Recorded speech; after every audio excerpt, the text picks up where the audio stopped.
यतो जन्माद्यस्य श्रुतिसुनयमानैकविषयात् स्वतन्त्रस्तन्त्रज्ञो गुरुरपि गुरोर्यश्च जगताम् विमूढा यत्तत्त्वं प्रकटमिह वेत्तुं सुमनसो मुकुन्दं ध्यायामापहतकुहकं तं स्वमहसा सर्वविघ्नः प्रशमनं सर्वसिद्धिकरं परं सर्वजैव प्रणेतारं वन्दे विजयतं हरिं करोतु मम कल्याणम् हरिर्हयमुकापितः गुरुश्च मध्वनामा मे वरदोऽस्तु निरन्तरम् वाणिते करवण्यम्ब चरणोरति सर्वदा मद्वाक्यसरणीर्भूयात् श्रीमदाचार्यभावगात् समाश्रयेद्गुरुं भक्त्या महाविश्वासपूर्वकम् निक्षिपे सर्वभारांश्च गुरो ಶ್ರೀಪಾದಪಂಕಜೇ.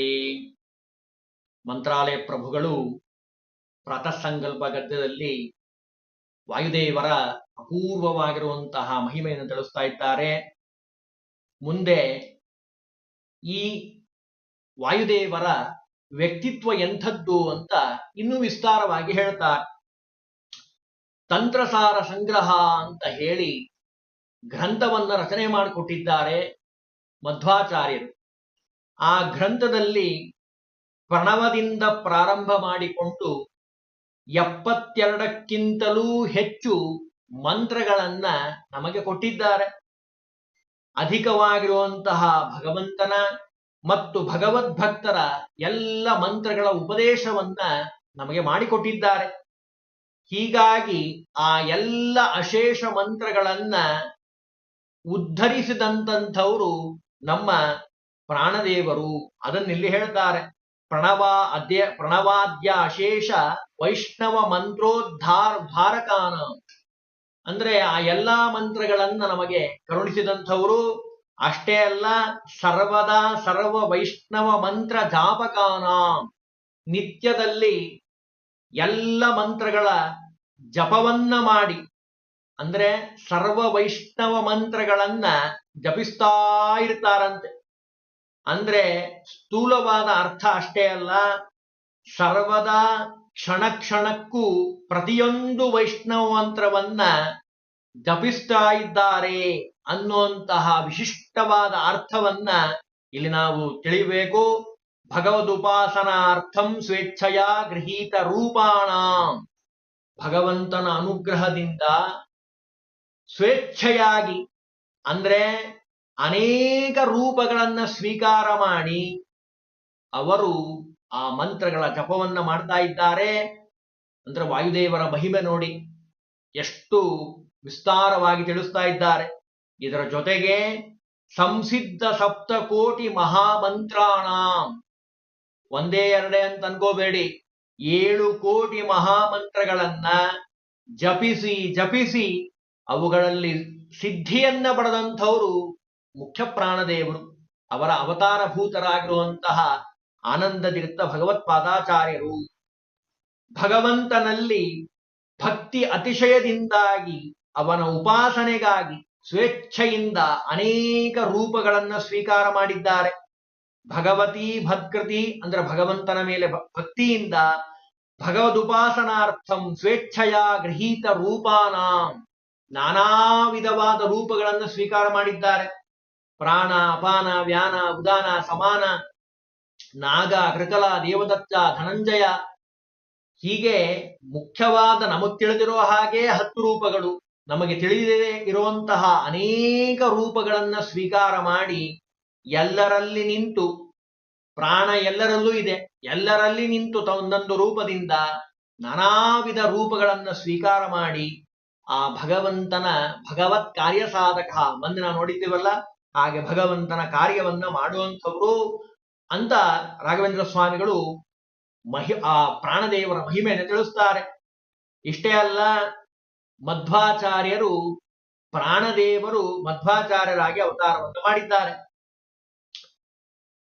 ಕರ್ಮಭೂಮಿ ಅಂತ ಅನಿಸ್ಕೊಂಡಿರುವಂತಹ ಈ ನಮ್ಮ ಭಾರತ ದೇಶದಲ್ಲಿ, ಅದರಲ್ಲೂ ಪಾಜಕ ಕ್ಷೇತ್ರದಲ್ಲಿ ಆಚಾರ್ಯರು ಅವತಾರವನ್ನ ಮಾಡಿದ್ದಾರೆ. ಅದನ್ನ ಎಲ್ಲವನ್ನ ತೋರಿಸ್ತಾರೆ.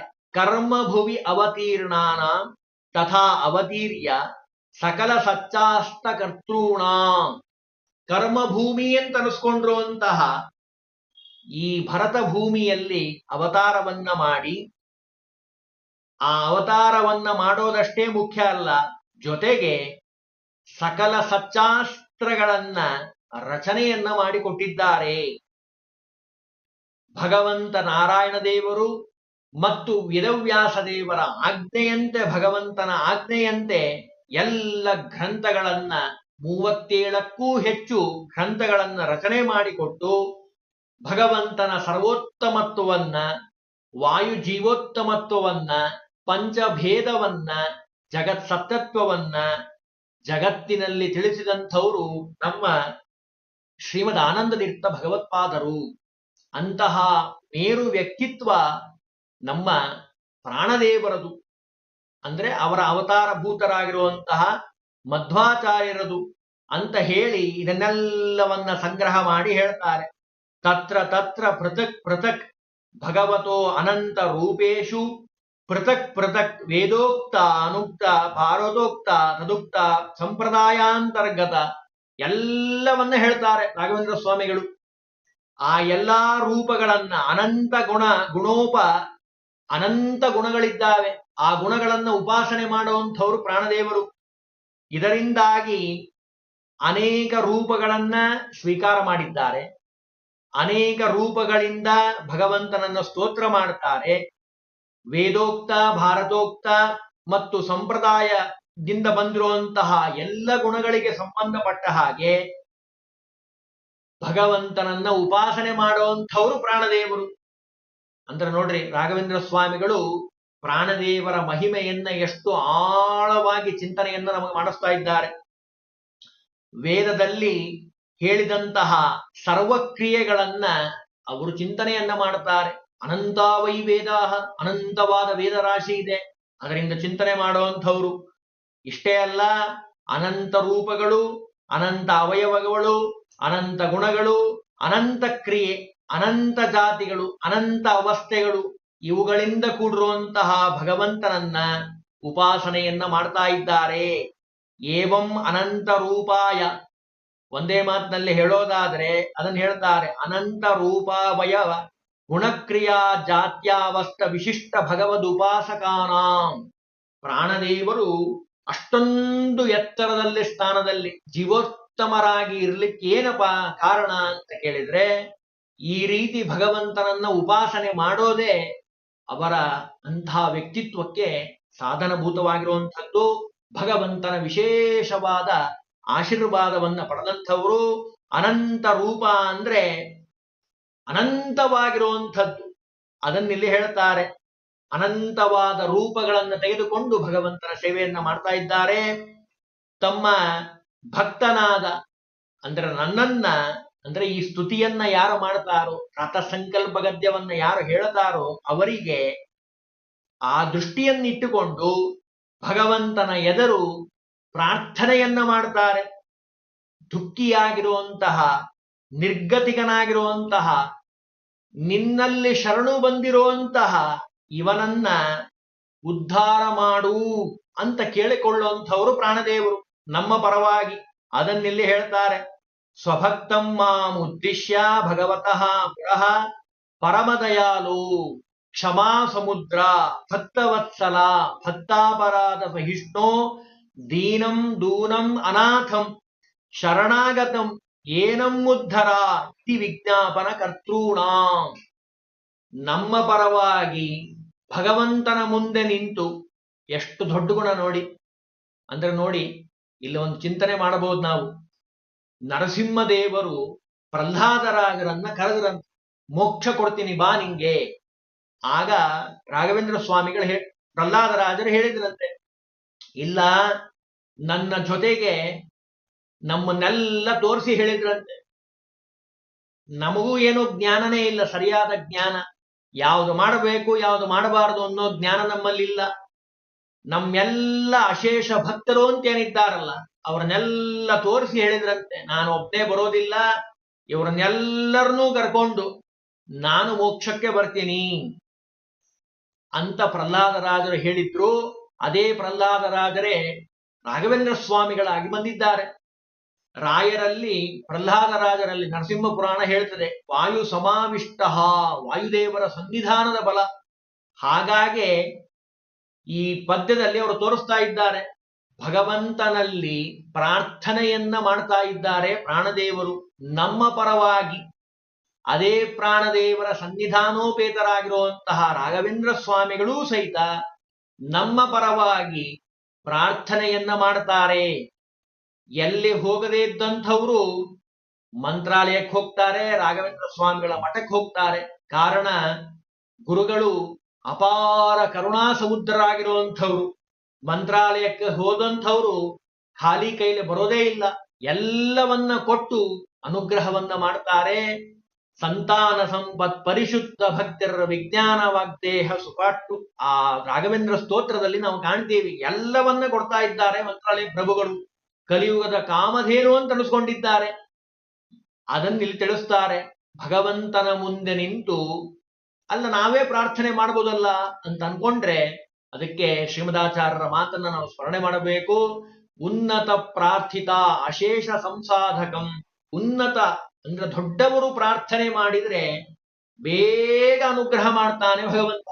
ಹಾಗಾಗಿ ನಮ್ಮನ್ನ ದೃಷ್ಟಿಯಲ್ಲಿಟ್ಟುಕೊಂಡು ಭಗವಂತನ ಮುಂದೆ ನಿಂತು ಪ್ರಾರ್ಥನೆಯನ್ನ ಮಾಡ್ತಾರಂತೆ ಪ್ರಾಣದೇವರು.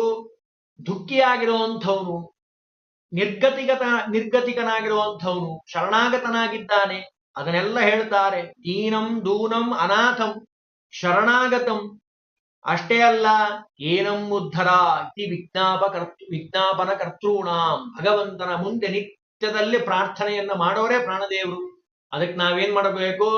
ಪ್ರಾಣದೇವರಿಗೆ ಹೇಳ್ಬಿಡ್ಬೇಕು, ಸ್ವಾಮಿ ನಿಮ್ಮ ಶಾಲೆಯಲ್ಲಿ ನಮ್ಮ ಹೆಸರು ಇಟ್ಕೊಂಡ್ಬಿಡ್ರಿ, ನಿತ್ಯದಲ್ಲಿ ನಮ್ಮ ಹೆಸರನ್ನ ದೇವ್ರ ಮುಂದೆ ಒಂದ್ಸರಿ ಹೇಳ್ಬಿಡ್ರಿ. ಆಗ ಭಗವಂತ ನಮಗೆ ಅನುಗ್ರಹವನ್ನ ಮಾಡ್ತಾನೆ. ಪ್ರಾಣದೇವರು ನಮ್ಮ ಹೆಸರು ಹೇಳಬೇಕು ಅಂದ್ರೆ ಪ್ರಾಣದೇವರ ಶಾಸ್ತ್ರ ಅಂದ್ರೆ ಮಧ್ವಾಚಾರ್ಯರ ಶಾಸ್ತ್ರ ನಮಗೆ ಹೃದ್ಗತವಾಗಬೇಕು. ನಿತ್ಯದಲ್ಲಿ ಆ ಗ್ರಂಥಗಳ ಅಧ್ಯಯನ, ಪಠನ, ಪಾರಾಯಣ, ಆಚರಣೆ ಅದು ಅತ್ಯಂತ ಅವಶ್ಯಕವಾಗಿರುವಂಥದ್ದು. ಇದನ್ನೆಲ್ಲವನ್ನ ಸಂಗ್ರಹ ಮಾಡಿ ಹೇಳ್ತಾರೆ. ಇಂತಹ ದೊಡ್ಡದಾಗಿರುವಂತಹ ಸ್ಥಾನ ಆ ಪ್ರಾಣದೇವರದು. ಸರ್ವದಾ ಭಗವತ್ ಪರರಾಗೇ ಕೆಲಸ ಮಾಡ್ತಾರೆ, ಬೇರೆ ಏನೂ ಕೆಲಸ ಮಾಡೋದಿಲ್ಲಂತೆ ಪ್ರಾಣದೇವರು. ಭಗವಂತನ ಪ್ರೀತ್ಯರ್ಥಕವಾಗೇ ಎಲ್ಲ ಕೆಲಸ ಮಾಡುವಂಥವ್ರು. ಸದಾ ಭಗವತ್ ಪರಾಣ, ಏನೇ ಮಾಡಿದ್ರು ಭಗವಂತನ ಪ್ರೀತ್ಯರ್ಥಕವಾಗೇ ಕೆಲಸವನ್ನ ಮಾಡುವಂಥವ್ರು. ಅಷ್ಟೇ ಅಲ್ಲ, ಎಲ್ಲ ಗುರುಗಳ ಅಂತರ್ಯಾಮಿಯಾಗಿರುವಂಥವ್ರು. ಅಶೇಷ ಗುರುವಂತರ್ಯಾಮಿಣ. ಯಾರ್ಯಾರು ಗುರುಗಳು ಅಂತಿದ್ದಾರೋ ಆ ಎಲ್ಲ ಗುರುಗಳಲ್ಲಿ ನಿಂತು ಅನುಗ್ರಹ ಮಾಡುವಂಥವ್ರು ನಮ್ಮ ಮುಖ್ಯ ಪ್ರಾಣದೇವರು. ಸಂಶಯವನ್ನ ಕಳೆದು ಅಸಂಶಯಾತ್ಮ ಸಂಶಯಚ್ಛೇತ್ತ ಗುರುರುಕ್ತೋ ಮನೀಷವಿಹಿ. ಅಷ್ಟೇ ಅಲ್ಲ, ತಸ್ಮಾತ್ ಬ್ರಹ್ಮದೇವರು ಎಲ್ಲರಿಗೆ ಗುರುಗಳಾಗಿರುವಂಥವ್ರು, ಗುರುಗಳಲ್ಲೇ ಗುರುಗಳಾಗಿರುವಂಥವ್ರು, ಜಗದ್ಗುರುಗಳು. ತ್ರೈಲೋಕ್ಯಾಚಾರ್ಯ ಪಾದೋ ವಾಯುಸ್ತುತಿ ಹೇಳ್ತದೆ, 3 ಲೋಕಕ್ಕೆ ಗುರುಗಳಾಗಿರುವಂತಹ ಪ್ರಾಣದೇವರು ಎಲ್ಲ ಗುರುಗಳಲ್ಲಿ ಗುರುಗಳಾಗಿರುವಂಥವ್ರು. ಅಂತಹ ಗುರುಗಳು ನಮಗೆ ಅನುಗ್ರಹ ಮಾಡಲಿ, ಮುಖ್ಯ ಪ್ರಾಣದೇವರು ನಮಗೆ ಅನುಗ್ರಹ ಮಾಡಲಿ ಅಂತಾರೆ ರಾಘವೇಂದ್ರ ಸ್ವಾಮಿಗಳು. ಅಷ್ಟೇ ಅಲ್ಲ, ಭಗವಂತನ ಚಿಂತನೆಯಲ್ಲೇ ಯಾವಾಗಲೂ ಇರುವಂಥವ್ರು. ಭಗವಂತನ ಚಿಂತನೆ ಇಲ್ಲದೆ ಒಂದು ಕ್ಷಣವನ್ನು, ಒಂದು ಮುಹೂರ್ತವನ್ನು ಕಳೆಯೋದಿಲ್ಲ. ಕಳೆದ್ರೆ ಅದು ದೊಡ್ಡ ಅಪರಾಧ ಇದ್ದ ಹಾಗೆ ಅನ್ನೋದು ಆ ಪ್ರಾಣದೇವರ ತಮ್ಮ ಕಾರ್ಯದಿಂದ ಅವರು ಮಾಡಿ ತೋರಿಸಿದ್ದಾರೆ. ಭಗವಂತನಿಗಿಂತ ಬೇರೆಯಾದ ಯಾವುದೇ ವಸ್ತುವಿನಲ್ಲಿ ಮಾನಸಿಕ ಆಸಕ್ತಿ ಇಲ್ಲದೇ ಇರುವಂಥವ್ರು. ಅದನ್ನಿಲ್ಲಿ ಹೇಳ್ತಾರೆ, ಭಗವತೋ ಅನ್ಯತ್ರ ಸರ್ವ ವಸ್ತುಷು ಮನಸ್ಸಂಗರಹಿತಾನ. ವಿರಾಗ ಅಂತ ಇದೆ. ವಿರಾಗ ಅಂದ್ರೆ ಏನು? ವೈರಾಗ್ಯ ಅಂತ ಮಾತಾಡ್ತಿರ್ತಾರೆ ಸಾಮಾನ್ಯ. ವಿರಾಗ ಅಂದ್ರೆ ಏನು? ವಿಷಯದಲ್ಲಿ ರಾಗ ಇರುವಂಥವ್ರು ನಾವು. ಅದೇ ಪ್ರಾಣದೇವರಾದ್ರೆ ವಿ ಅಂದ್ರೆ ಭಗವಂತ, ರಾಗ ಅಂದ್ರೆ ಭಕ್ತಿ. ಭಗವಂತನಲ್ಲೇ ಭಕ್ತಿಯನ್ನ ಉಳ್ಳಂಥವ್ರು ವಿರಾಗಿಗಳು. ವಿರಾಗಿಗಳು ಅಂತ ಯಾರಿದ್ದಾರೋ ಅವರಲ್ಲೇ ಜೀವೋತ್ತಮರಾಗಿರುವಂಥವರು ಪ್ರಾಣದೇವರು. ಅದನ್ನ ಇಲ್ಲಿ ತಿಳಿಸ್ತಾ ಇದ್ದಾರೆ. ಭಗವಂತನನ್ನ ಬಿಟ್ಟು ಬೇರೆ ಯಾವುದೇ ವಸ್ತುವಿನಲ್ಲಿ ತಮ್ಮ ಮನಸ್ಸನ್ನ ಇಡದೇ ಇರುವಂಥವರು ಮುಖ್ಯ ಪ್ರಾಣದೇವರು. ಸದಾ ಭಗವಂತನ ಧ್ಯಾನವನ್ನ ಮಾಡುವಂತಹ, ಭಗವಂತನ ಚಿಂತನೆಯನ್ನ ಮಾಡುವಂಥವರು ನಮ್ಮ ಮುಖ್ಯ ಪ್ರಾಣದೇವರು. ಹಾಗಾಗಿ ಯನ್ಮುಹೂರ್ತಂ ಕ್ಷಣಂ ವಾಪಿ ವಾಸುದೇವೋನ ಚಿಂತದೆ. ಕೃಷ್ಣಾಮೃತ ಮಹಾಣವದಲ್ಲಿ ಹೇಳ್ತಾರೆ ಆನಂದ ತೀರ್ಥರು, ಭಗವಂತನ ಚಿಂತನೆ ಮಾಡದೆ ಒಂದು ಮುಹೂರ್ತವನ್ನು ಕಳೀಬಾರದಂತೆ, ನಿತ್ಯದಲ್ಲಿ ಭಗವಂತನ ಸ್ಮರಣೆಯನ್ನ ಮಾಡಬೇಕು. ಇದು ಪ್ರಾಣದೇವರ ಒಂದೊಂದು ವಿಶಿಷ್ಟವಾದ ಮಹಿಮೆಯನ್ನ ರಾಘವೇಂದ್ರ ಸ್ವಾಮಿಗಳು ನಮಗೆ ತಿಳಿಸ್ತಾ ಇದ್ದಾರೆ. ಇನ್ನೂ ಸುಮಾರು ವಿಷಯ ಇದೆ, ಅದನ್ನ ನಾಳೆ ದಿವಸದಲ್ಲಿ ಪ್ರಯತ್ನವನ್ನು ಮಾಡೋಣ.